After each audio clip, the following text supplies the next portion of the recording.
Dengan bangga kami nyatakan di pagi hari ini, Tuhan, sungguh Engkau teramat sangat baik bagi setiap kami, Tuhan Yesus. Sungguh Tuhan Yesus, kebaikan-Mu, kesetiaan-Mu, Tuhan Yesus, tidak terbatas dalam hidup kami, Tuhan. Kami boleh ada pagi hari ini semua, satu-satunya alasan hanya karena Tuhan baik sama kami. Satu-satunya alasan karena Tuhan terlalu sangat mengasihi setiap kami. Terima kasih buat kasih setia-Mu, Tuhan Yesus. Terima kasih buat penyertaan-Mu yang tidak pernah putus-putusnya bagi setiap kami, ya Bapa. Kami bawa Tuhan Yesus pujian dan penyembahan kami, Tuhan. Kami persembahkan kepada satu nama, kepada nama Tuhan Yesus Kristus. Bapa yang baik, di pagi hari ini Tuhan, kami siap diajar lebih lagi Tuhan Yesus mengenai firman-Mu.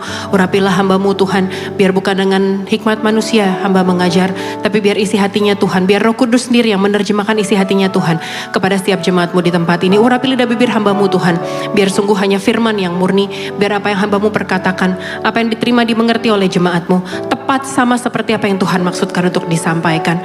Kami mengundang hadirat Ruang Maha Kudus memenuhi tempat ini.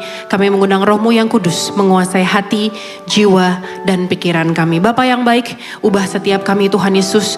Ajar, tegur, didik setiap kami ya Bapa. Biar sungguh Tuhan hari demi hari hidup kami lebih lagi menyenangkan hatinya Tuhan. Dalam satu nama yang penuh kuasa, dalam nama Tuhan Yesus Kristus. Kerinduanku Church, sama-sama kita katakan amin. Berikan sekali lagi tepuk tangan kemuliaan buat Tuhan kita. Silakan duduk kembali Bapak Ibu Saudara.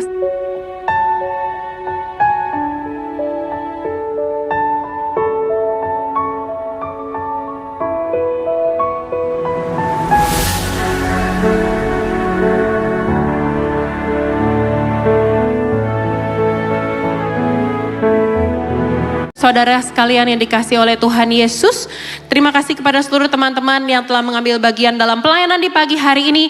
Terimalah salam dari mimbar yang kudus ini. Shalom Kerinduanku Church. Apa kabarnya saudara pagi hari ini? Puji Tuhan, kita masuk dalam minggu yang kedua di bulan Juni ini, artinya juga masuk dalam tema yang kedua, dalam tema besar di bulan Juni ini kita akan bicara mengenai rest. Dan di minggu yang kedua kita akan bicara mengenai surrendered mind atau pikiran yang berserah. Kembali saya refresh sedikit bahwa kita bicara mengenai rest, saya tidak menemukan padanan kata yang tepat dalam bahasa Indonesia. Dalam bahasa Indonesia biasanya hanya rest itu diterjemahkan sebagai istirahat. Tapi dari sisi spiritual, dari sisi Alkitab, rest itu bicara mengenai ketenangan. Bicara mengenai kelegaan, bicara mengenai keberserahan diri, bicara mengenai gak lagi menanggung segala-galanya pakai kekuatan kita, tapi mengandalkan Tuhan. Itu yang mau kita bahas selama 1 bulan ini. Dan di minggu yang kedua, saya beri judul dalam khotbah saya, Rest in the Presence of Your Enemies. Tenang bahkan di hadapan lawan-lawan kita. Tenang, bersikap tenang bahkan ketika musuh berada di sekitar kita. Tenang bahkan ketika tantangan masalah banyak mengelilingi kita, mengepung hidup kita. Khotbah ini saudara sekalian, saya nyatakan di depan bahwa khotbah ini adalah saya dan Pastor Gideon mengambilnya dari sebuah buku. Judulnya Don't Give the Enemy Seat on Your Table. Don't Give the Enemy a Seat on Your Table. Buku ini dibuat oleh Pastor Louis Giglio. Dan buku ini sangat memberkati kami berdua. Dan kami mendengar khotbahnya sekitar 5-6 tahun yang lalu. Dan kami baca bukunya, kami pelajari lagi. Dan sebagaimana buku itu sangat memberkati kehidupan saya secara pribadi, saya sungguh rindu semoga khotbah saya pada pagi hari ini bisa memberkati saudara sekalian. Amin. Oke, hari ini kita akan baca dari sebuah mazmur yang sungguh sangat terkenal, Mazmur 23. Sama-sama kita baca. Boleh bangkit berdiri sama-sama Bapak Ibu Saudara sekalian. Kita akan baca Mazmur 23 ayat yang pertama sampai yang ke-6. Dengan imanmu sama-sama kita baca. 3, 2, 1. Mazmur Daud. Tuhan adalah gembalaku, takkan kekurangan aku. Ia membaringkan aku di padang yang berumput hijau. Ia membimbing aku ke air yang tenang. Ia menyegarkan jiwaku. Ia menuntun aku di jalan yang benar oleh karena namanya. Sekalipun aku berjalan dalam lembah kekelaman, aku tidak takut bahaya sebab Engkau besertaku. Gadamu dan tongkatmu, itulah yang menghibur aku. Engkau menyediakan hidangan bagiku di hadapan lawanku. Engkau mengurapi kepalaku dengan minyak, pialaku penuh melimpah. Kebajikan dan kemurahan belaka akan mengikuti aku seumur hidupku. Dan aku akan diam dalam rumah Tuhan sepanjang masa. Amin. Silakan duduk kembali Bapak Saudara sekalian. Kita pasti merasa familiar dengan ayat yang barusan kita baca. Dari kecil kita baca ayat ini, bahkan bukan hanya mungkin jadi ayat hafalan kita, jadi bahan perenungan kita, tapi ayat ini mungkin kita sering lihat, mungkin saudara punya kali lukisannya di rumah. Mungkin saudara punya, dulu opung saya itu suka, apa sih istilahnya, kristik. Saudara tahu kristik gak? Cross stitch. Orang kayaknya itu bahasa Belanda kayaknya ya, kroistik gitu. Yang pakai benang, pakai kain titik 4 gitu, bikin silang jadi sebuah lukisan. Kita kenal dengan gambar Yesus gitu kan ya. Dia menggendong domba, ada gada, ada tongkat di tangannya dan ada banyak domba-domba di sampingnya. Terus di bawahnya Mazmur 23. Tuhan adalah gembalaku. The Lord is my shepherd. Kita familiar dengan ayat ini, kita sangat familiar dengan ayat ini. Dan kayaknya kalau kita lihat gambar itu kayaknya seolah-olah kayak Yesus dan domba-dombanya itu kayak detach dari dunia. Kayak seolah-olah tuh kayak ada di sebuah realm yang baru, ada di sebuah alam yang lain. Yang kayaknya damai banget ya. Tenang banget ya. Kayaknya pada kenyataannya gak gitu-gitu amat deh. Dan semakin kita dewasa, semakin kita menyadari hidup tuh gak segitu kalemnya say. Hidup itu gak segitu tenangnya ternyata. Hidup itu banyak tantangannya, banyak goncangannya. Dan ketika kita kembali melihat gambar itu, kita mulai merasa kayak, di mana ya tempat yang adem kayak gitu ya? Di mana ya tempat yang setenang itu, yang kalem itu ya? Di mana sih gambaran si gembala yang adem itu dan domba yang tenang itu? Kok kayaknya heboh banget nih kehidupan gue nih. Kok kayaknya dar-der-dor banget nih. Kok kayaknya dalam hidup gue tiap hari ada aja gebrakannya gitu loh. Dan kita sama-sama tahu bahwa Mazmur 23 ditulis oleh Daud, Mazmur Daud. Daud adalah seorang gembala, latar belakangnya adalah seorang gembala. Bahkan ketika Samuel datang untuk mengurapi dia sebagai raja, Daud gak diperhitungkan karena dia sedang menggembalakan 2-3 ekor kambing domba milik ayahnya. Daud adalah seorang gembala. Jadi ayat yang barusan kita baca bukan satu hal yang asing buat Daud. Mungkin asing buat kita, masyarakat perkotaan. Orang Kelapa Gading, orang Sunter, Kemayoran. Menggembalakan tuh satu hal yang asing. Mungkin kita perlu pergi ke daerah Jawa sana. Baru kita bisa lihat, oh kayak gitu gembala domba. Oh kayak gitu, gembala tuh kayak gitu kerjaannya. Ini hal yang asing buat kita tapi gak buat Daud. Daud tahu persis bagaimana hubungan antara gembala dengan dombanya. Karena itu makanan dia sehari-hari. Itu pekerjaannya sehari-hari. Dia tahu persis. Jadi gini, ketika dia bilang Tuhan adalah gembalaku, dia ngerti banget bagaimana perspektif gembala terhadap dombanya. Amin.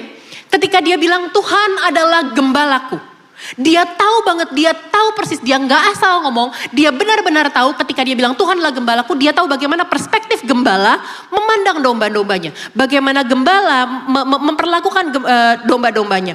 Jadi ketika dia tadinya gembala, dia adalah seorang gembala. Tapi ketika dia menempatkan posisinya sebagai domba, dan dia mengadres Tuhan sebagai gembalanya, itu tuh bukan pujian terhadap dirinya gitu. Itu adalah justru dia menyadari betapa dia gak bisa apa-apa tanpa Tuhan. Sama seperti dia seorang gembala, dia lihat domba-dombanya.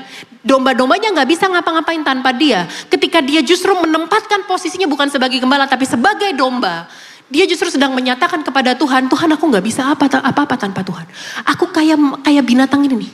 Kayak binatang yang kayak gini nih. Saudara tahu gak, domba adalah hewan yang sangat fragile. Hewan yang sangat lemah. Hewan yang... Ciri-ciri domba, yang pertama, domba tidak punya alat pertahanan alami. Singa kita tahu, singa punya taring, taringnya tajam.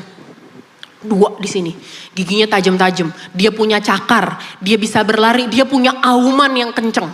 Yang sehingga ketika musuh datang, diaumin aja kita udah jiper duluan. Udah kabur duluan. Dia bisa mengklaim teritorinya. Beruang punya cakar. Apalagi kerbau. Hewan-hewan yang lain yang punya tanduk, banteng, punya tanduk, bisa saling seruduk. Dia punya alat pertahanan diri. Kuda bisa lari kenceng, kuda bisa nendang. Tendangannya kuat. Tapi domba gak bisa ngapa-ngapain. Domba gak bisa lari kenceng. Domba gak punya taring. Domba tanduknya muter. Alat untuk menarik perhatian lawan jenisnya. Domba gak bisa manjat. Domba gak bisa berenang. Gak bisa terbang, gak bisa kabur. Domba gak punya taring tajam, dia gak punya bisa untuk meracuni musuhnya. Domba hewan yang lemah, bahkan penglihatan domba jaraknya gak lebih dari 6 meter. Nih sini ke belakang, di luar situ dia gak bisa ngelihat. Rabun. Yang kedua, domba itu mudah tersesat. Domba terkenal hewan yang sering kehilangan arah. Makanya mesti ramean. Makanya domba ramean. Kalau ada domba yang sendiri, domba yang hilang namanya. Makanya orang Kristen, you need community. Kita butuh komunitas sesama orang percaya. yang digembalakan. Saudara gak bisa jalan sendirian. Domba yang sendirian, domba yang tersesat, domba yang hilang. Domba itu mereka bisa terus berjalan menjauh dari kawanannya. Ini ada kawanan domba nih. Terus ada satu domba yang badung ini nih. Domba yang auban ini nih. Dia jalan sendirian, cari makan, ngeliatin rumput. Karena pandangannya pendek, jarak pandangnya pendek. Cari makan, tau-tau udah misah, jauh dari kawanannya, dari teman-temannya. Yang ketiga, domba adalah hewan yang panikan. Mudah panik. Gak bisa dikagetin dikit ya, heboh langsung. Lari kemana-mana. Domba adalah hewan yang mudah panik dan dia gampang terprovokasi gitu. Ketika dilihat ada satu temennya lari, yang lain gak ngerti ada apa. FOMO sih ya. FOMO ikutan lari, gak tahu ada apa.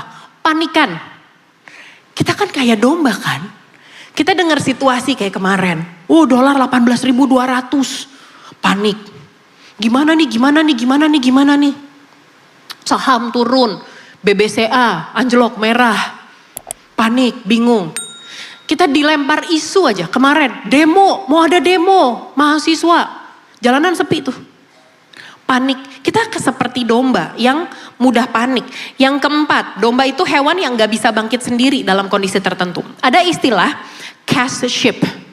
Domba yang cast gitu, orang yang apa ya? Yang jatuh dan gak bisa bangkit lagi gitu. Yang tersesat gitu. Jadi gini, kalau ada domba yang gemuk atau yang berbulu tebal, jatuh terlentang, dia tuh gak mampu membalikan tubuhnya sendiri. Makanya dia butuh gembala untuk menolong dia. Makanya domba itu hewan yang gak bisa bawa beban berat. Bahkan bulunya aja harus diguntingin. Karena kalau gak, bulunya akan membebani dia. Bulunya akan membebani dia jatuh, dia kesandung, dia salah, dia jatuh, dia nggak bisa bangkit lagi, dan dia nggak bisa membalikan badannya karena beban berat yang ada pada tubuhnya. Dan kalau dia ada posisi begitu, pencernaannya akan bermasalah, timbul gas dan akan mencelakakan dia, bisa membunuh dia, menyebabkan kematian. Dan domba seringkali bikin keputusan yang salah. Gini loh, dia ngeliat aliran air, dia aus, dia kesana ke tepi aliran air. Dia bukannya minum sekedar minum, dia celupin sekepala-kepalanya ke dalam air. Bulunya tebal, air nyerap ke bulunya. Akhirnya dia nyemplung, tenggelam, bawa, hanyut. Familiar gak? Kita ngelihat orang lain kayaknya lebih seru ya hidupnya kayak gitu ya. Kayaknya lebih enak ya. Kayaknya lebih gampang deh dengan cara hidup kayak gitu deh. Habis itu kita yang tenggelam, kita yang hanyut tersesat. Makanya gembala punya rod and staff, gada dan tongkat. Yang ujungnya melengkung gitu. Tongkatnya itu untuk narik dombanya. Domba kalau jatuh ke parit diambil lehernya. Domba kalau jalan tadi saya katakan, dombanya mulai nyasar-nyasar dari kawanannya. Gembalanya akan datang, cantelin ke lehernya untuk mengarahkan dia kembali. Domba butuh bantuan. Jadi gini loh, Mazmur 23 ini adalah seruan Daud kepada Allah. I need help. Mazmur 23 adalah sebuah seruan. Tuh, kita kayak domba gitu tuh. Terbalik, telentang. Gak bisa ngapa-ngapain, gak bisa untuk membalikkan badannya sendiri aja kayak gak bisa. Mazmur 23 adalah sebuah seruan, adalah sebuah cry out to God. I need help. Aku butuh bantuan, aku perlu Tuhan. Mazmur 23 adalah undangan bagi kita untuk menerima Yesus sebagai gembala kita. Berkali-kali saya bilang dalam khotbah saya, kita sering ngutip, Tuhan adalah gembalaku, takkan kekurangan aku. Ia membaringkan aku di padang yang berumput hijau, ia menuntun aku ke air yang tenang. Kita sering mengklaim itu, tapi kita lupa ada kalimat pembukanya. Kalimat pembukanya adalah Tuhan adalah gembalaku. Jadi selama kita tidak menyerahkan diri kita di bawah penggembalaannya Tuhan. Kalau kita tidak mengakui hidup kita bahwa Tuhan, aku ini domba, engkau gembalaku, dan aku gak bisa apa-apa tanpa engkau sebagai gembalaku. Jadi kita gak bisa asal ngeklaim, ia membaringkan aku, ia menuntun aku, ia begini. Kita harus mengakui di hadapan Tuhan, I can't do anything without you. Aku adalah domba yang gak bisa ngapa-ngapain tanpa gembalanya. Dan aku menyerahkan hidupku, tubuh jiwa rohku di bawah penggembalaanmu. Di bawah otoritasmu. Engkau yang menggembalakan, engkau yang menuntun aku, engkau yang melindungi aku. Jadi gini, hari ini adalah pertanyaan buat kita Pak Bu. Mau gak kita mengizinkan Yesus jadi gembala kita? Mau gak saudara mengizinkan Yesus untuk membaringkanmu di padang yang berumput hijau? Kita gak bisa loh nyari rumput hijau sendiri. Kita gak bisa, tadi saya katakan domba pandangannya terbatas. Gimana dia bisa tahu kalau dia lagi jalan di jalanan berbatu? Dari mana dia tahu? Oh, 3 kilometer di depan ada padang yang berumput hijau. Oh, 2 kilometer di depan ada aliran air yang tenang. We need help. Mau gak hari ini kita mengizinkan Tuhan membawa kita, menuntun kita pada sabatnya, pada restnya, pada kelegaan yang hanya berasal daripadanya. Dia yang tahu hidup kita, dia yang mengerti hidup kita. Jadi ini adalah sebuah undangan buat kita rest. Mazmur 23 adalah sebuah undangan untuk kita sabat dalam guidance-nya Tuhan sebagai gembala agung kita. Nah, kalau saudara perhatiin tadi ayat yang kita baca, Mazmur 23. Mazmur Daud, Tuhan adalah gembalaku. Iya, kita lihat dari ayat pertama sampai ayat yang ketiga, saudara perhatiin ya. Dari ayat pertama sampai ayat yang ketiga, Daud pakai kata ganti, dia mengadres Tuhan pakai kata ganti orang ketiga. Iya, Tuhan adalah gembalaku, takkan kekurangan aku. Ayat yang kedua, Ia membaringkan aku, Ia membimbing aku. Ayat yang ketiga, Ia menyegarkan jiwaku, Ia menuntun aku di jalan yang benar. Ini kan kayak Daud lagi ngomong sama kita ya, sebagai audiensnya. Dia lagi menceritakan ada pihak ketiga, yaitu Tuhannya. Jadi gini, kita perhatiin. In good condition, dalam kondisi yang baik, Daud merujuk Allah sebagai pihak ketiga dan dia telling everybody, dia menceritakan kepada semua orang tentang siapa gembalanya. Itu yang harus kita lakukan. Makanya kita diminta untuk bersaksi, menjadi saksi atas perbuatan baiknya Tuhan. Saudara di semua di sini pernah ngalamin kebaikan Tuhan kan? Ada yang belum pernah mengalami kebaikan Tuhan satupun dalam hidupnya? Ada yang seumur hidupnya Tuhan kayaknya jahat mulu sama dia gitu? Ada? Kita semua pernah merasakan kebaikan Tuhan, amin. Tell everybody about your God. Ceritakan tentang Tuhanmu kepada orang-orang. Ceritakan tentang Tuhanmu kepada orang yang perlu mendengar bahwa ada seorang gembala yang baik yang mau menuntun kita pada hidup yang rest, lega, ketenangan. Tapi kita perhatikan ayat yang keempat mengalami perubahan POV. Ayat yang keempat dan kelima. Yang keempat, sekalipun aku berjalan dalam lembah kekelaman, keadaan yang baik atau enggak baik? Enggak baik. Aku tidak takut bahaya sebab Engkau besertaku. Lihat ya, ada perubahan POV ya. Dari ayat yang pertama, yang ketiga sampai yang ketiga, Daud merujuk Tuhan, iya. Dia ceritain kebaikan Tuhan. Tapi ketika dia dalam masa kekelaman, dia enggak peduliin sekitarnya, dia cari wajah Tuhan. Engkau besertaku. Gadamu dan tongkatmu, itulah yang menghibur aku. Ayat yang kelima. Lagi, Engkau menyediakan hidangan bagiku di hadapan lawanku. In the presence of your enemies, in the presence of my enemies. Keadaan yang baik atau enggak baik? Enggak baik. Tapi kembali lagi-lagi Daud mengadres Tuhan sebagai Engkau. Apa yang mau saya bilang dari sini? In bad condition, dia berseru mendekat kepada Allah. Dalam situasi yang baik, ceritakan, bersaksi. Mungkin dalam lembah kekelaman dalam hidupmu, dalam situasi yang gak enak, cari wajah Tuhan. Mendekat kepada Tuhan. Amin. Ada yang menarik, dan ini yang saya akan masuk dalam inti khotbah saya. Mazmur 23 ayat yang kelima, sama-sama kembali kita baca yuk. 3, 2, 1. Engkau menyediakan hidangan bagiku di hadapan lawanku. Engkau mengurapi kepalaku dengan minyak, pialaku penuh melimpah. Dalam budaya Timur Tengah, kita mesti tarik dalam konteks budayanya. Dalam budaya Timur Tengah kuno, makan bersama adalah simbol penerimaan. Adalah tanda persekutuan. Adalah tanda keamanan, tanda perjanjian. Ini dalam budayanya. Bahkan mungkin kita masih terapkan sampai sekarang. Ketika kita ngundang orang bersama, makan satu meja dengan kita. Kita ngundang orang lain. Artinya kita menerima orang itu. Masuk dalam kehidupan kita. Kita menerima dia. Kita membuka diri kita, membuka rumah kita untuk ngundang orang lain makan bareng sama kita, ya. Nah, artinya gini. Tuhan itu tidak hanya memberikan kebutuhan minimum untuk kita sebatas bertahan hidup. Tapi Tuhan memberikan persekutuan dan kehormatan buat kita. Yang menyerahkan hidup kita dalam penggembalaannya, dalam tuntunannya Tuhan. Lalu kemudian ada kata-kata di hadapan lawanku. Pak, Bu, jujur ya, kalau saya yang nulis ayat ini, kalau saya jadi Daud, saya nggak akan tulis di hadapan lawan-lawanku. Saya enaknya gini, engkau menyediakan hidangan bagiku ketika engkau telah membinasakan semua musuh-musuhku. Enak kan? Enakan makan-makan dalam keadaan susah apa makan-makan dalam keadaan seneng? Dalam keadaan seneng, dalam keadaan susah aja kadang kita susah makan. Kalau coba lagi salah. Gak enak kan, perutmu gak enak, mual rasanya, badan dingin. Mau makan, gak enak. Tapi ayat ini bilang, engkau menyediakan hidangan bagiku di hadapan lawanku. Kita kan maunya kenapa di hadapan lawan ya? Enak kan engkau menyediakan hidangan bagiku bersama dengan teman-temanku. Pesta kita. Enjoy kita. Happy kita. Ketawa-ketawa. Karaokean kita. Kan enak keadaan damai dong berarti. Tapi Daud menyadari gini. Musuh ada. Masalah ada. Tantangan ada. Tuhan gak selalu menghapus ancaman.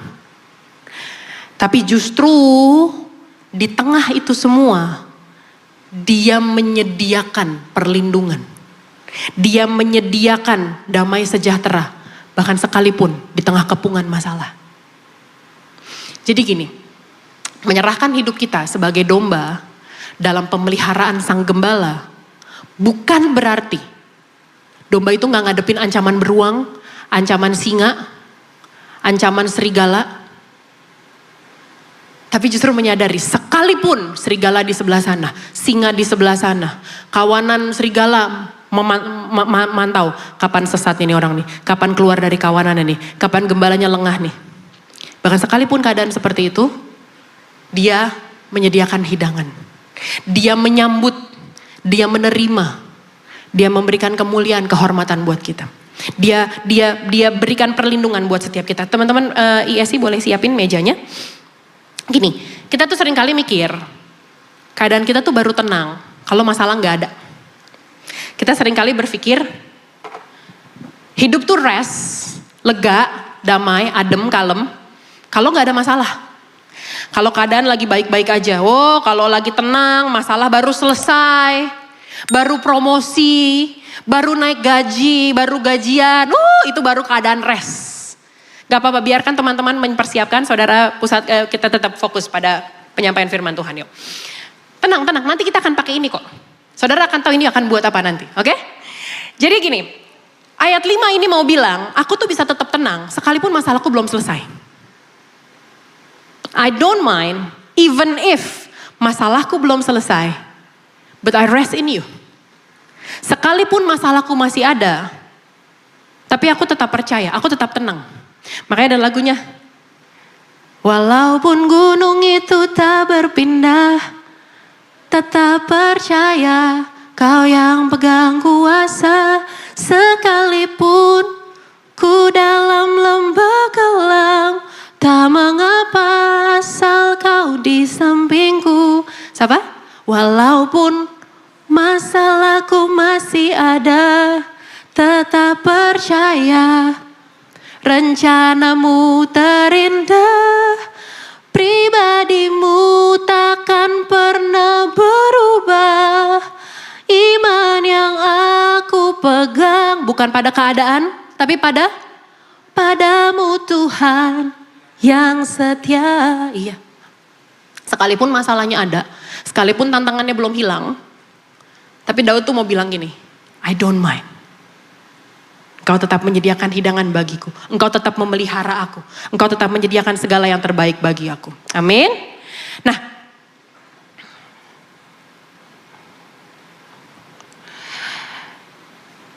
hari ini kita mau sama-sama belajar saudara sekalian. Musuhnya tetap ada. Musuh tetap ada, tapi meja tetap tersedia. Penyediaan, hidangan, pesta dari Tuhan tetap tersedia buat setiap kita. Nah gini, kembali dalam budaya Timur Tengah kuno, ketika seseorang diterima sebagai tamu di rumah, ketika kita menyambut, kita menerima seorang tamu di rumah kita, tuan rumah itu bertanggung jawab penuh atas keselamatan tamunya. Jadi selama tamunya berada di bawah perlindungan rumah itu, siapapun yang menyerangnya harus berhadapan dengan tuan rumahnya. Karena dia berada dalam otoritasnya, dalam wilayahnya. Amin. Saudara ngerti sampai di sini ya. Nah, ada alasan kenapa Alkitab bilang engkau menyediakan hidangan bagiku di hadapan lawan-lawanku. Sebentar ya saudara, ini saya biar bisa taruh iPad saya dengan tenang nih. Kalau enggak iPad saya yang enggak rest.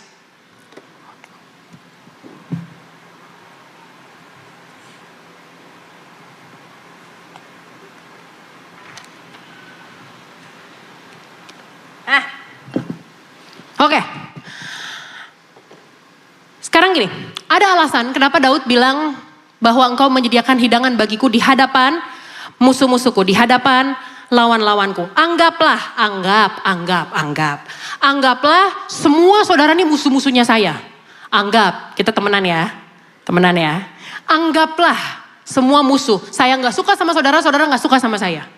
Anggaplah kita semua musuh. Saya berada dalam posisi di mana saya berada di antara mata-mata, di antara orang-orang yang mengharapkan kejatuhan saya, yang mengharapkan saya goyang, yang mengharapkan saya bimbang, yang mengharapkan saya khawatir, yang mengharapkan saya detach dari Tuhan. Yang mengharapkan saya lepas dari Tuhan. Yang mengharapkan segala yang gak baik buat saya. Nah, bodohnya kita terfokus sama ini. Kita lupa sama ini, kita fokus sama yang ngepung kita lupa sama apa yang Tuhan sediakan buat kita. Gini loh, gambarannya gini ya, anggaplah ada musuh nih, semua musuh. Ini saudara nih, di tengah ancaman, di tengah orang-orang yang gak suka, di tengah masalah, di tengah tantangan ekonomi, di tengah teror, ketakutan, di tengah kejaran kesalahan masa lalumu, di tengah semua intimidasi, ketidaklayakanmu, di tengah semua rasanya gua gak layak, gua hancur dan lain-lain. Tapi hari ini engkau menyediakan hidangan. Yang menyediakan siapa? Tuhan. Saya boleh minta bantuan gak? Cecil, boleh.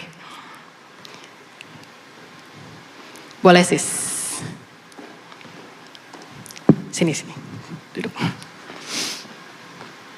Anggap your God. Saya bukan Tuhan, bukan. Anggap, ilustrasi. Di tengah musuh-musuh yang mengintai dia, mengancam dia, ketakutan, kekhawatiran, semua mengancam dia, gembalanya, Tuhan. Hey, apa kabar? Duduk. Boleh tuangin air minum? Haus ya? Capek ya? Udah tenang, rest. Kita lagi bahas rest. Bisa rest gak? Gimana nih? Oke.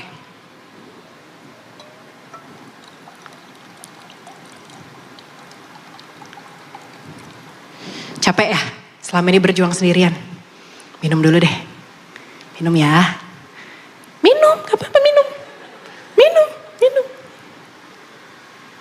Rest. Gimana? How's your day? Apa kabar? Gimana hidup? Capek ya? Lagi banyak masalah. Oh, sambil enjoy, nikmatin. Makan. Mau apa? Ada babi kecap mau? Masih pagi keberatan ya? Ayam goreng mau? Ayam goreng.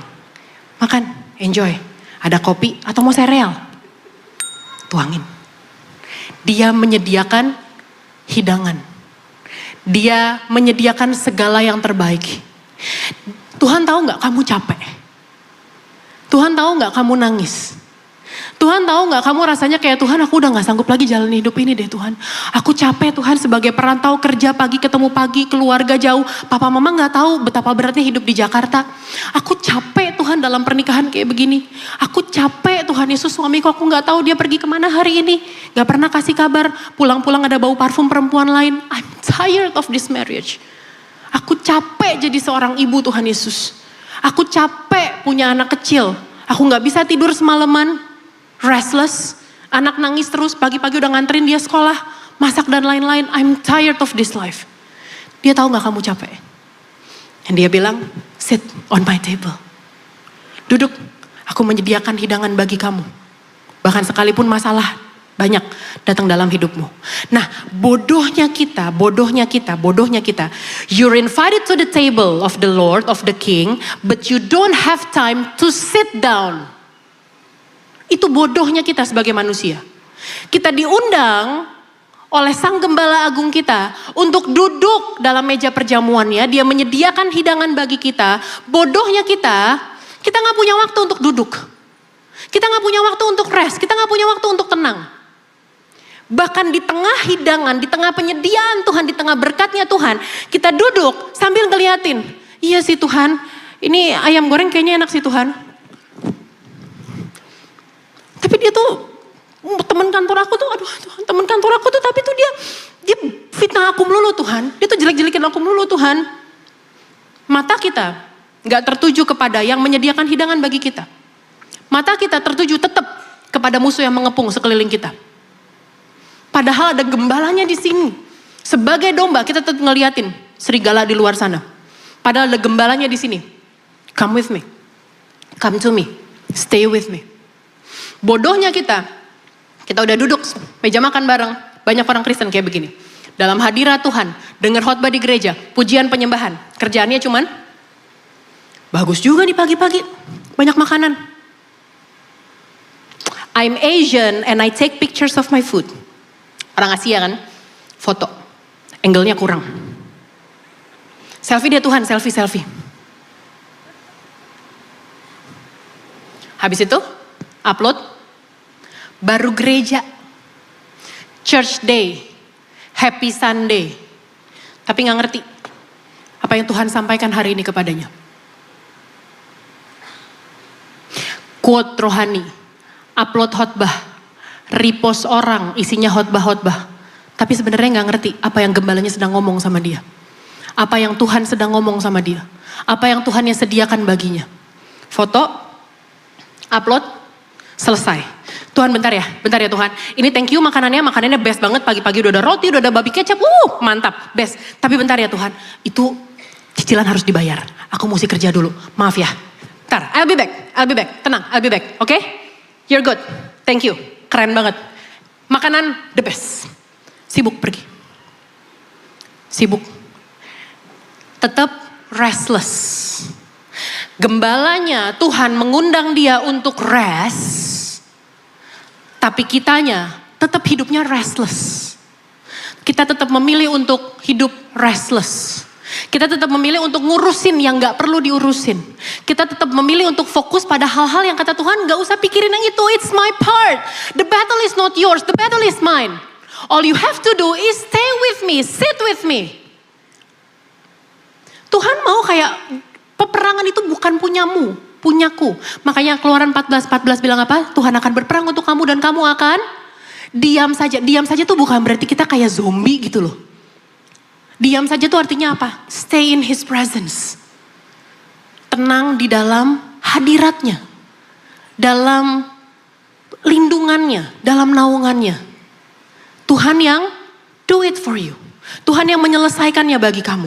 Dan yang lebih bahayanya lagi. Boleh satu kursi lagi? Yang lebih bahayanya lagi. Musuh ngintai. Musuh mengintai. Iblis mengintai. Iblis nungguin kapan kita jatuhnya. Kapan kita lemahnya. Kapan kita failnya. Yang lebih bodohnya. Kita izinkan. Si pencuri itu duduk. Enak nih. Ikut sini ya. Kan baik. Suka bagi berkat. Gimana nih? Hidup. Muka kusut amat. Iblis gak akan datang kepada hidupmu bawa sendok. Dia gak akan datang bawa sendok dan bilang, lo lihat sendok ini? Isinya babi kecap, bumbu, ada minyaknya tuh. Gue bakal colok ini ke dalam tenggorokan lo sampai mati. No, dia gak datang dengan mengerikan kayak gitu. Dia akan datang sebagai teman. Dia akan datang sebagai orang yang si paling peduli. Apa kabar? Kusut banget muka hari ini. Capek. Habis bikin berapa pesanan kemarin? Bolu ketan hitam ya? Enak bolu lu tuh. Pantesan pajak yang suka. Lumayan hasilnya. Terus gimana? Kerjaan gimana kerjaan? Bosnya ngeselin ya? Gak tahu sih. Kelihatan dari mukanya. Mukanya tuh kalau ngeliat lu gak pernah enak gitu. Gue juga gak tahu kenapa. Kayaknya dia gak suka sama lo deh. Kayaknya dia tuh pengen pecat lo tahu.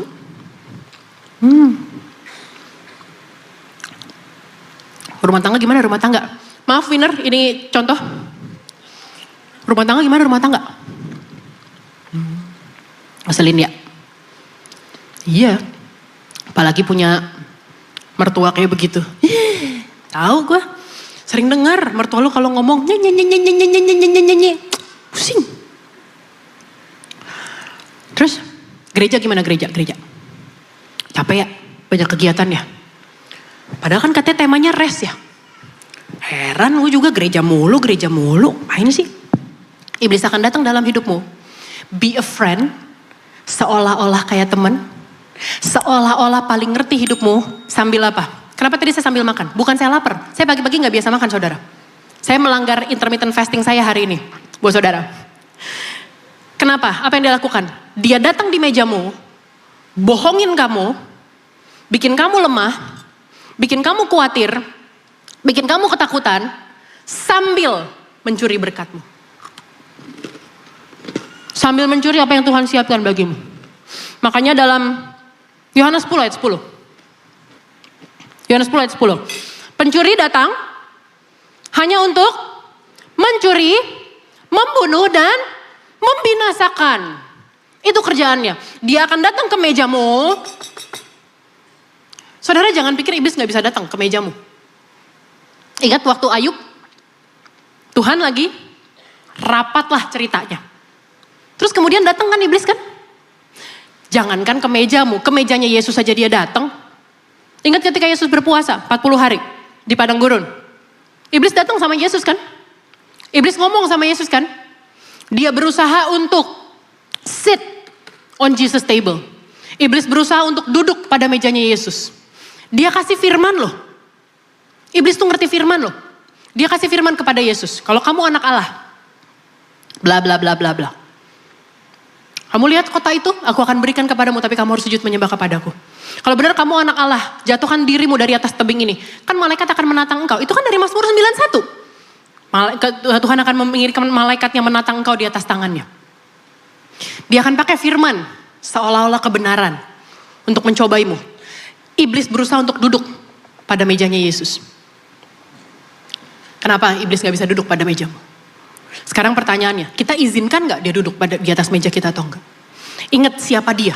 Pencuri datang hanya untuk mencuri. Dia mau mencuri berkatmu. Sambil dia bohongin kamu, sambil dia intimidasi kamu, sambil dia taruh kebohongan-kebohongan dalam hidupmu, dia ambil semua berkatmu. Dia konsum habis. Dan ketika habis, dia pergi tinggalin kamu. Dia pergi. Dia cari lagi. Dia curi lagi. Dia datang hanya untuk mencuri, membunuh, dan membinasakan. Caranya gimana? Tadi dia bilang, dia kasih dusta. Dia bikin kamu meragukan karakternya Tuhan. Dia akan bilang, perasaan kamu pelayanan udah lama kan ya? Terus gimana? Kayaknya hidup lu gitu-gitu aja dah. Jahat dia. Dia gak lihat tahu, kamu capek tahu. Ingat dulu waktu kamu masih kerja, bawa grup, tour leader. Capek. Kamu bela-belain kan pulang Sabtu malam biar Minggu bisa pelayanan. Emang diingat sama dia? Gak. Lupa dia. Dah. Nah kan juga hari Minggu. Jalan-jalan. Nah kan juga nongkrong di bawah. Baca Alkitab. Udah sampai mana bacanya? Itu 3 kali. Hebat. Terus gimana? Kejadian gak? Katanya dia gak bakal ninggalin. Gak bakal ngelupain. Kok masih nangis sekarang? That's what he does. Itu yang dia lakukan. Dia akan bikin kita meragukan karakternya Tuhan. Dia akan bikin kita tutup mata sama ini semua. Gak fokus sama ini, kepada Tuhan, tapi bukan mengarahkan matamu kepada Tuhan untuk melihat kebaikannya, tapi untuk menuding Tuhan. What have you done in my life? Tuhan bikin apa sama hidupku? Kenapa hidupku kayak begini? Kenapa rumah tanggaku hancur? Kenapa anak-anakku pergi? Kenapa ekonomiku hancur? Kenapa bisnis yang aku mulai dengan benar gak berhasil? Kenapa teman-temanku yang mulai bisnisnya aneh-aneh, yang curang, yang jahat, yang mengkhianati pernikahannya, kok hidupnya bahagia, kok aku enggak? When it happens, berhasil dia. Kita yang buka, mengizinkan iblis untuk duduk di mejanya kita. Dan dia berhasil menjalankan misinya. Apa tandanya? Bahwa kita mengizinkan iblis duduk di mejanya kita. Saya rangkum 5. Yang pertama, comparison. Perbandingan. Iblis gak akan datang ke mejamu, tadi saya katakan, iblis gak akan datang ke mejamu dan bilang kayak, lihat ini breadstick, gue colok masuk ke mata, Gak.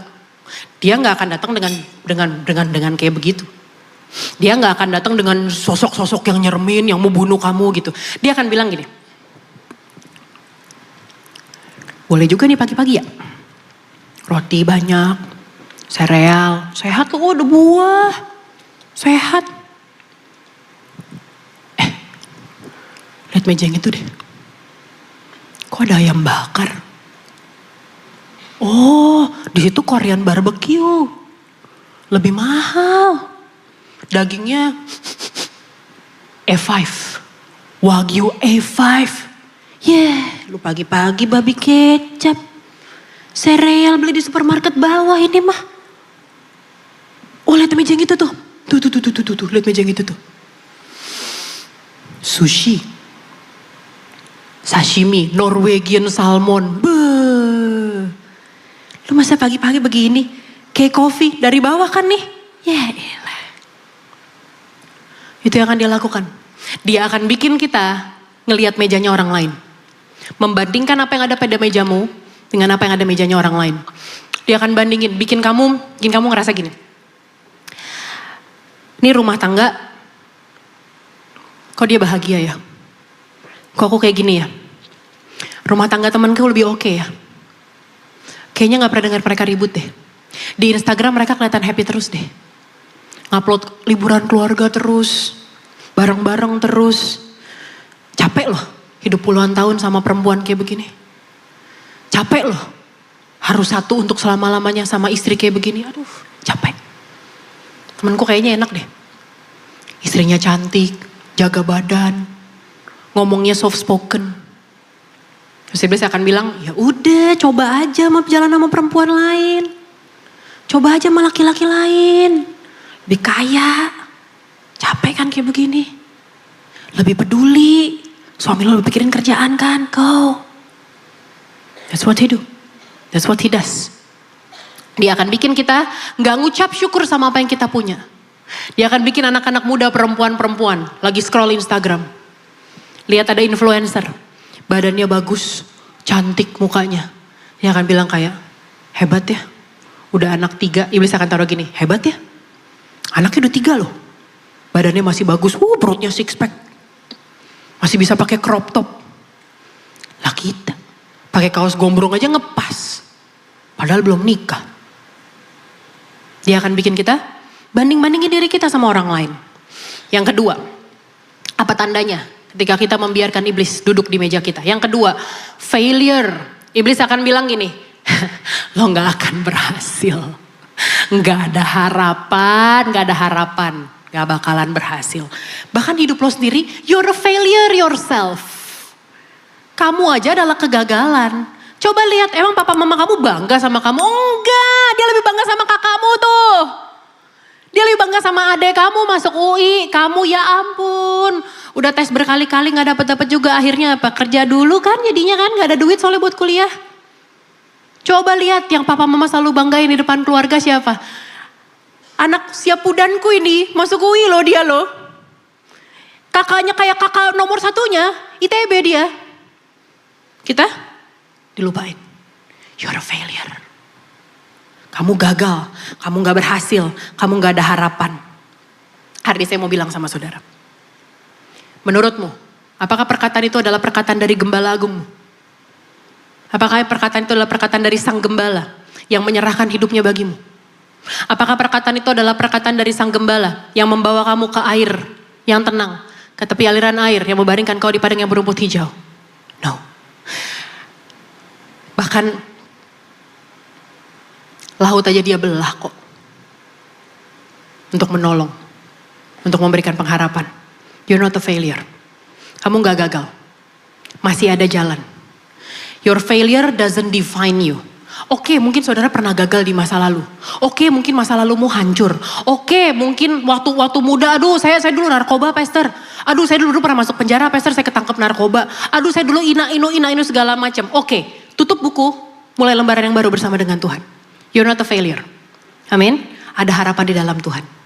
Amin. Yang ketiga, apa? Lies yang ketiga, worthlessness. Merasa nggak layak. Merasa tidak berdaya, tidak layak. Iblis akan bilang sama kamu nggak cukup, kamu nggak layak, you're not enough. Dan gini loh, kita tuh suka ketipu, tipis-tipis kita ketipu, sama kita ngerasa kurang nih, masih kurang nih, aku nggak cukup, aku nggak layak. Kita ketipu sama itu karena kenapa? Karena kita berpikir it's humility. Kita berpikir kan kita harus rendah hati, kita kan harus humble. No, ada perbedaan antara humility dengan ngerasa worthless. Kerendahan hati itu adalah thinking of yourself less. Gak melulu mikirin dirimu sendiri. Gak merasa kamu tuh pusat alam semesta. Gak pick me gitu loh. Kayak segala sesuatu itu tentang kamu dan kamu. You're not the main character of the story.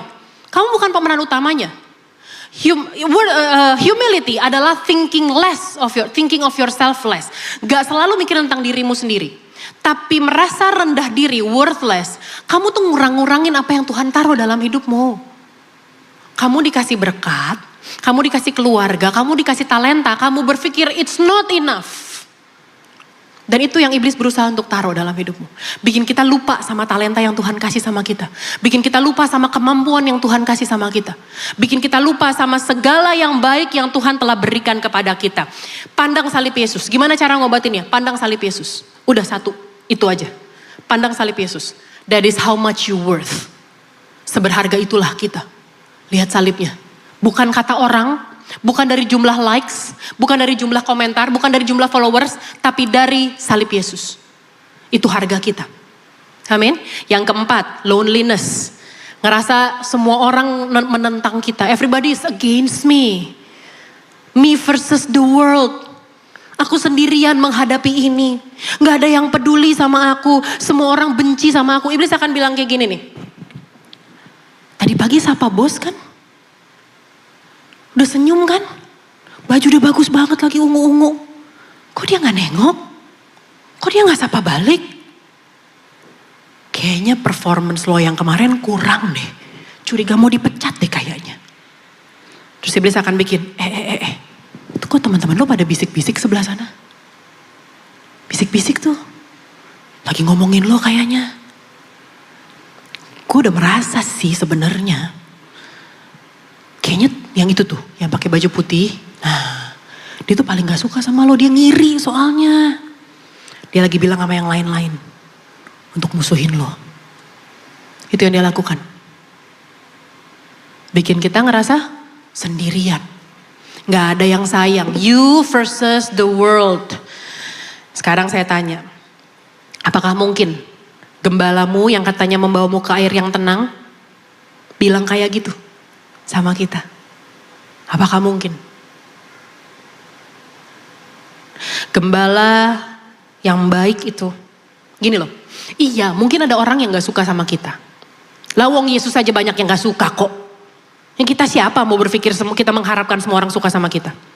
Betul, pasti ada orang yang gak suka sama kita. Tapi tidak semua orang tidak suka sama kamu. Pak, Bu, anak-anak muda. Iya, mungkin ada yang gak suka. Iya. Tapi gak semua orang gak suka sama kamu. That's the truth. That's the truth.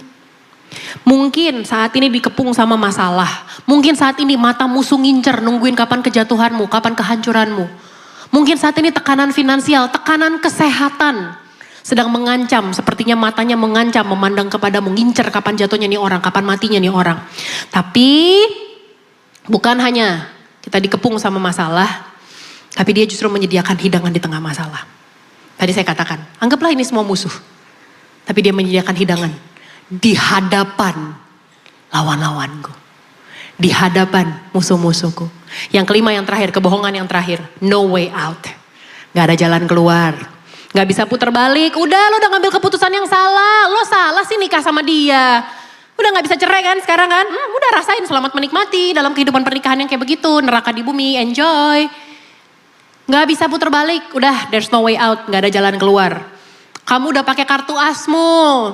Kamu udah ke telepon koneksimu yang paling top kan? Udah selesai, gak berhasil kan? Udah done, it's done. Reputasi lo hancur, bye, goodbye. Gak ada lagi yang percaya sama kamu. Itu yang dia katakan kepadamu. Tapi gini, even if you're surrounded by the mercy of God. Sekalipun musuh mengepung, tapi ada yang lebih banyak mengepung kita. Kebaikan, kemurahan Tuhan. Ayat yang ke-6, kebajikan dan kemurahan belaka mengikuti aku seumur hidupku. Itu kebenarannya. That's the truth. Kalau saudara ingat kisahnya Elisa, ketika dia dikejar oleh pasukan Aram, bujangnya bilang, Elisa gawat, kita dikepung. Musuh-musuhnya Aram, mereka pakai dengan pasukannya banyak. Mereka mengepung kita, gawat, gimana nih? Elisa minta kepada Tuhan untuk Tuhan membuka mata bujangnya.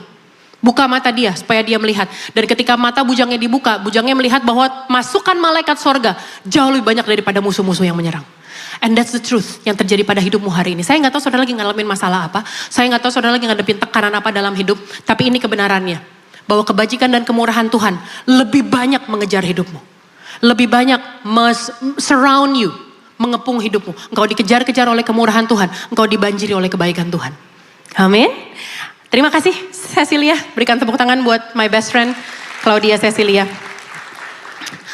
Hari ini saya mau bilang sama saudara, don't give the enemy a seat on your table. Tuhan Yesus, copot lagi. Jangan kasih musuh tempat duduk pada mejamu.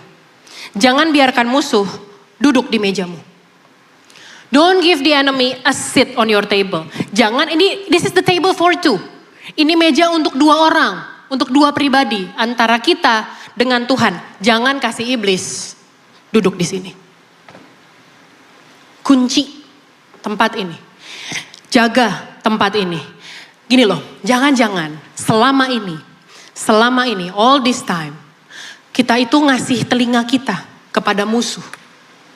Selama ini, kita kasih diri kita ngobrol, bukan sama yang menyediakan hidangan, tapi sama si pencuri yang datang untuk mencuri, membunuh dan membinasakan. Selama ini kita ngomong sama dia, oh gitu, iya juga sih. Pantesan ya, aku gak naik gaji. Pantesan aku gak dipromosin, tapi temanku dipromosiin. Pantesan hidupku kayak begini. Selama ini, kita kasih telinga kita kasih perhatian kita, sama tamu gak diundang ini. Bukan pada yang menyediakan meja. Selama ini, sudah terlalu lama, kita kasih telinga kita sama iblis yang berusaha untuk duduk di mejanya kita. 1 Petrus 5 ayat yang ke-8. Sadarlah dan berjaga-jagalah. Lawanmu si iblis berjalan berkeliling. Sama seperti singa yang mengaum-ngaum dan mencari orang yang dapat ditelannya. Gak ada ayat di Alkitab yang bilang kita bisa bikin iblis berhenti berjalan berkeliling mengincar kita. Gak ada. Tapi kita tahu kita punya otoritas, kita punya kuasa untuk tidak membiarkan iblis duduk di meja kita. Kita gak bisa bilang iblis jangan berjalan berkeliling. Mengincar. Mengaum-ngaum mencari orang yang dapat ditelanmu. Kita gak bisa bilang itu sama iblis. Tapi kita tahu kita punya kuasa untuk mengusir dia dari mejanya kita. Kita punya kuasa untuk tidak membiarkan dia duduk di mejanya kita dan mencuri berkatnya kita. Itu yang bisa kita lakukan. Caranya gimana? Bagaimana caranya? Caranya, lihat 1 Petrus 5. Ini ayat 1 Petrus 5 ayat yang ke-8. Tapi kita lihat ayat sebelumnya. Ayat sebelumnya bilang gini. Serahkanlah segala kekhawatiranmu kepadanya. Sebab ia yang memelihara kamu. Baru kemudian disambung, sadar. Nih tamu gak diundang ini. Ngincer meja ini. Jadi serahkanlah all your cares, rumah tanggamu, keluargamu, pendidikanmu, masa depanmu, masa lalumu, masa sekarangmu, pekerjaanmu, pelayananmu, kehidupanmu, reputasimu, karirmu, semuanya kepada Dia yang memelihara. Yang bisa kita lakukan apa? Lock your eyes to Him. Fokus mata kita, pandangan kita, fokus kepada Dia. Jangan gini loh, jangan kita di sini sama Tuhan. Yang tadi yang pertama, kita sibuk sendiri. Foto, selfie, si paling Kristen, habis itu kita pergi. Atau kita cuma sibuk foto, and that's it. Kita tidak menikmati berkatnya. Kita tidak menikmati hidangan yang Dia sediakan. Tapi lock your eyes to God. Kalau selama ini dalam bukumu, dalam kisah hidupmu, yang kamu tahu, yang Dia taruh, si pihak ketiga ini tadi taruh dalam hidupmu, Dia bilang apa? You're divine by your scars. Kamu adalah kegagalanmu, kecacatanmu, lukamu, kebodohanmu, dosamu, pelanggaranmu. Tapi hari ini, ketika kita di meja perjamuannya Tuhan, kita fokus, lock your eyes to God. Fokus pada Tuhan. Gak mikirin walaupun musuh ngepung, walaupun masalah mengepung, tantangan mengepung. Tapi saya fokus kepada Tuhan. Kamu akan lihat ketika Dia ngambil, berat sih kaji gampang ya. Ketika Dia ngambil, capek ya. Makan dulu. Ketika Dia mengulurkan berkatnya kepadamu, kamu akan melihat tangan yang berlubang paku. Yang menjadi tanda, menjadi bukti kesetiaannya dalam hidupmu.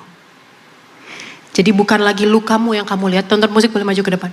Bukan lagi lukamu yang mendefinisikan hidupmu. But your God. Lukanya Tuhan di atas kayu salib yang mendefinisikan hidupmu, yang menjadi tanda bagi hidupmu. You're not a failure. Kamu bukan beban, bukan masalah, bukan kegagalan. Kamu diundang duduk dalam meja perjamuannya Tuhan. Dia menyediakan hidangan. Sekarang pertanyaannya, apakah kita mau fokus kepada Sang Raja segala raja yang telah membayar segala-galanya untuk duduk bersama denganmu di meja ini? Atau tetap ada Sang Raja di hadapanmu, tapi kamu fokus sama hal-hal yang di luar yang cuma akan membebani hidupmu? Makanya Dia bilang, come to me, marilah kepadaku, yang letih, lesu dan berbeban berat. Dia gak bilang, pandanglah segala masalahmu.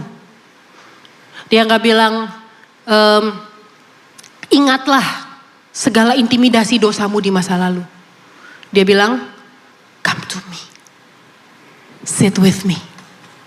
I will give you rest. Aku akan memberikan kelegaan kepadamu. Sekalipun masalah ada, sekalipun tantangan ada, tapi berkatnya juga ada kok. Sekalipun masalahnya ada, tantangannya ada, tapi janji Tuhan digenapi kok. Sekalipun masalahnya ada, sekalipun tantangannya ada, tapi kita tetap dikejar-kejar oleh berkat dan kemurahan Tuhan kok. Saya suka bilang gini, sebelum panah api dilepaskan, Yesus sudah ada di sana. Sebelum musuhmu melepaskan panah apinya kepadamu, sebelum singa datang lari pada hidupmu, sebelum serigala dan kawanannya mengejar kamu, gembalamu menjaga engkau, melindungi engkau. Dan Dia telah buktikan dengan menyerahkan nyawanya bagimu dan bagiku. Untuk memberikan kehidupan yang kekal bersama dengan Tuhan. Untuk menjamin masa depan yang penuh harapan bagimu dan bagiku. He's your shepherd. Jangan takut, jangan khawatir.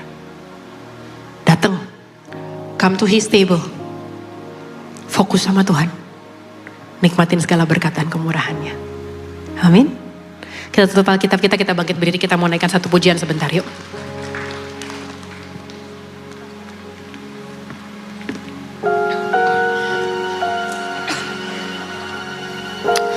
Sama-sama sejenak kita naikkan sembah pujian ini di hadapan Tuhan di pagi hari ini. Bangkitkan imanmu, kerinduanku church. Mengucap syukur buat firman-Mu Tuhan Yesus.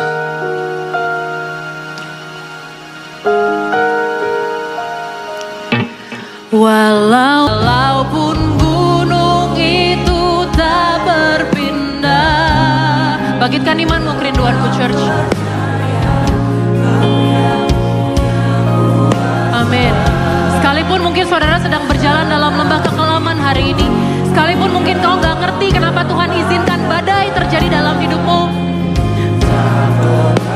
selama ada Tuhan, walaupun gunung itu, jemaat Tuhan saja,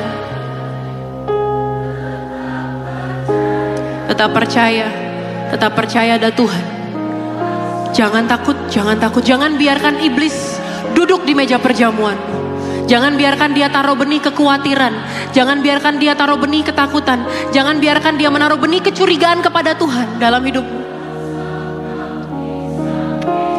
Fokuskan kepada Tuhan. Ingat segala kebaikannya. Ingat segala kemurahannya. Ingat apa yang telah dia perbuat dalam hidupmu. Walaupun ada doa yang belum dijawab sampai hari ini. Walaupun rasanya kau menjalani kehidupan udah bertatih-tatih banget. Udah terseret-seret, udah terseok-seok banget. Takkan pernah berubah iman yang aku pegang padamu Tuhan. Iman yang aku pegang hanya padamu, Engkau Tuhanku yang setia. Iman yang aku pegang padamu Tuhan yang setia. Iman yang aku pegang padamu Tuhan yang setia. Berikan tepuk tangan kemuliaan buat Tuhan kita. Meteraikanlah firman-Mu Tuhan Yesus berakar, bertumbuh dan berbuah lebat dalam kehidupan setiap umat-Mu Tuhan Yesus. Hamba berhenti berkata-kata, tapi biarlah Roh-Mu yang kudus terus menjadi rema bagi kehidupan umat-Mu Tuhan Yesus. Di saat sekalipun tantangan ada, badai ada, masalah ada, tapi biarlah pikiran kami tetap terfokus kepada Tuhan. Tetap melihat penyediaan Tuhan yang indah, penyertaan Tuhan, pembelaan dan perlindungan Tuhan yang setia dan sungguh nyata dalam kehidupan setiap kami Tuhan Yesus. Terima kasih Bapa yang baik, terima kasih Tuhan Yesus Kristus. Sebagai rasa ucapan syukur kami Tuhan, izinkanlah kami bawa korban ucapan syukur kami. Yang terbaik kami persembahkan bagimu Tuhan Yesus. Sucikan, kuduskan setiap rupiah persembahan umat-Mu. Berkenanlah Engkau menerimanya Tuhan, menjadi korban ucapan syukur yang harum dan berkenan kepadamu. Berkatilah gereja ini Tuhan, agar gereja ini dapat mengelola persembahan umat-Mu dengan tepat, dengan benar, bertanggung jawab di hadapan Tuhan. Dalam nama Tuhan Yesus. Haleluya. Amin.